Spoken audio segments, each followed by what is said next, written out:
Sa number 4, bata nga nalumos sa suba sa barangay Takuling, Ilubong sa iya nga birthday. Iya pamilya nagahinyo nga mapaiway anay ang pagkaka sa ila sa ginaistaran nga balay sa kilid sang Taytay. Yari ang report.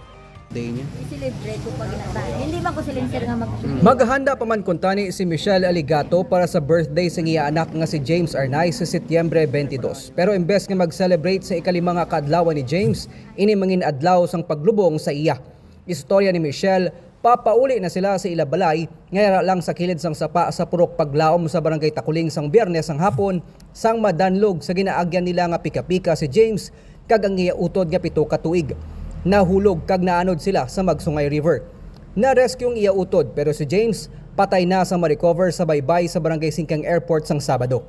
Di ko mo kay amo na ni dito daw, mapalubog na lang ko daw tungod ko na sa pag-birthday ko kasi wala na ko may sa bata. Kuno taning plano mo patani sa birthday niya? I-celebrate ko pag inatay. Hindi man ko silencer nga mag-iwan sang birthday kundi i-celebrate ko na. Tungod nagainulan sa puluyan sa ila kiingod balay ngayara lang sa kilid sang Taytay sa barangay Alihis, temporaryo nga nagadayon ang namatyan nga pamilya. Pero bago lang man balik si Michelle gikan sa haya sang maabtan ang barangay staff nga nagapalabot sang notice nga nagamando sa ila nga magbiya kag i-demolish ang ila ginaisaran sa sulod sang 24 oras. Butang nga ila ginkabalaka. Nakambal si Kapli sa akon na ma-evacuate na kami da tapos ko aning kalisod ko anay. Amo na nga iayo mo. Gaan ka mo na itsimpo nga makapanghimos kag malubong ang bata. Bali demolition ni kundi kuno mo. Demolition kami nakadugay-dugay, demolition kami din akong wala na ang market to. Wala ari na kami di. Nagpasalig naman ang executive officer sa barangay Alihis nga si Benedict Isidro nga sila mismong magapalabot sang hinyo sang pamilya sa mga opisyales sang barangay agud matagaan na sila sang konsiderasyon samtang wala pa malubong ang bata.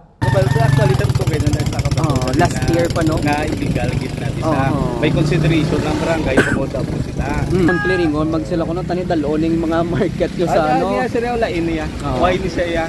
May barangay approval niya siya.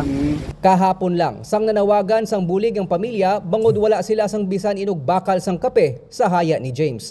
Ganing mga bumbero kag OJT sang Bureau of Fire Protection nagamot-amot para mapalabot sa ila ang bulig pinansyal. Ang Bacolod LGU nagpalabot naman sang bulig sa ila. Kadaman sa mga apektado nga pamilya ang natagaan na sang relocation site. Ginpatag ni Mayor Albi Benitez nga kinahanglan makakas ang mga pamalay sa kilid sang sapa nga ginakabig danger zone agud masiguro nga hindi na masulit pa ang natabo kay James. Nico Delfin para sa DG Cast Negros.